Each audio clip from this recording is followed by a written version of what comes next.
Ayun na nga mga ka-sweetie, dahil ang lola nyo kain na naman ng durian at nandito tayo sa Japan, wala tayo basta-basta mahanap. Kaya ang ginawa ng lola nyo, pumunta ako sa isang international store. Dahil marami nag-comment sa atin na meron daw na bibili ngayon dahil nga siguro dahil season, yun nga lang ay hindi siya galing ng Pinas. At mostly mga nakikita nyo dito sa international store, kundi mga Vietnam ay galing ng Thailand. Marami ang mabibili dito ng mga iba't ibang klaseng prutas na galing din sa iba't ibang bansa. Ayan, katulad niya, merong mangga, may langka, merong blueberry, blackberry, strawberry at kung ano-ano pa. At ang presyo nga nitong nabili natin ay 1,380, kapag may tax ay 1,490. At ang mahal niya guys, kasi nga 500 grams lang siya o kalahating kilo lang ang presyo niya, pumapatak ng 600 pesos. Tapos ayan, bumili lang tayo ng 3 durian, bumili tayo ng mangga, langka at avocado. So ayun na nga guys, I can't wait na tikman siya.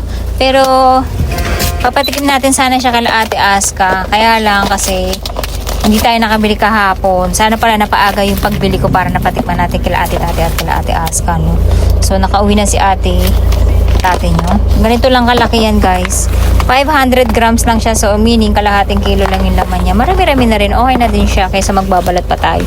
Kaya lang 600 pesos siya. Ang pango guys. Amoy na amoy yung pagkadurian niya. Amoy bawang. So titikman natin tong area na to guys. Hindi ko alam kung masarap to.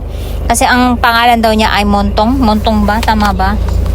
Montong. Ayan. So siguro ito yung golden puyat. Wag lang sana siyang mapait. Itadakimasu guys, tikman natin. At ang tagal ko nang natatakam nito. Itadakimasu guys. At mamaya na lang natin iaano si Ate Aka rin yun. Tsaka si Papa. For the meantime, ako na muna. Buti na lang 3 yung binili ko. Hindi ko kaya magtiis guys ng ano. Kasi may time na pagising sa umaga. Alam niyo yung amoy niya. Tsaka yung lasa niya. Hinahanap-hanap ko talaga. Kahit yung katukalit lang sa ano, papapakin ko lang siya para magtagal siya sa akin. 3 yung binili ko guys, kahit ang mahal. Kasi nga seasonal lang siya, frozen pa siya guys, kaya medyo mahina yung lola, gumagari mukha ko kasi ang sakit sa ngipin guys kapag sobrang lamig. Mahina ako sa malamig yun. Grabe guys, ang sarap. Adik talaga yung lola nyo. Sabi nila pag nagustuhan mo talaga ng durian, hanap-hanapin mo yung lasa. Nasarap yung variety niya guys. Hindi pa siya ganun kahinog na hinog, no? Medyo hilaw pa siya. Kaya, hindi pa siya ganun kakalimi. Tapos frozen pa. Ang sarap. Mamaya ako na sila papatikmang. Ang baho na. Kamay daw nila ako. I love it. Hindi pa siya ganun katamisam. Sakto lang. Kasi pag matamis na matamis na yung sugar. Baho daw. Mamaya ako na kayo papatikman. At ulit tapos sa seryo.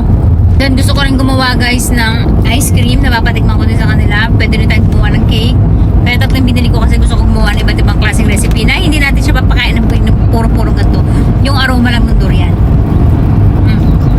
Grabe. So yung craving ng lola nyo.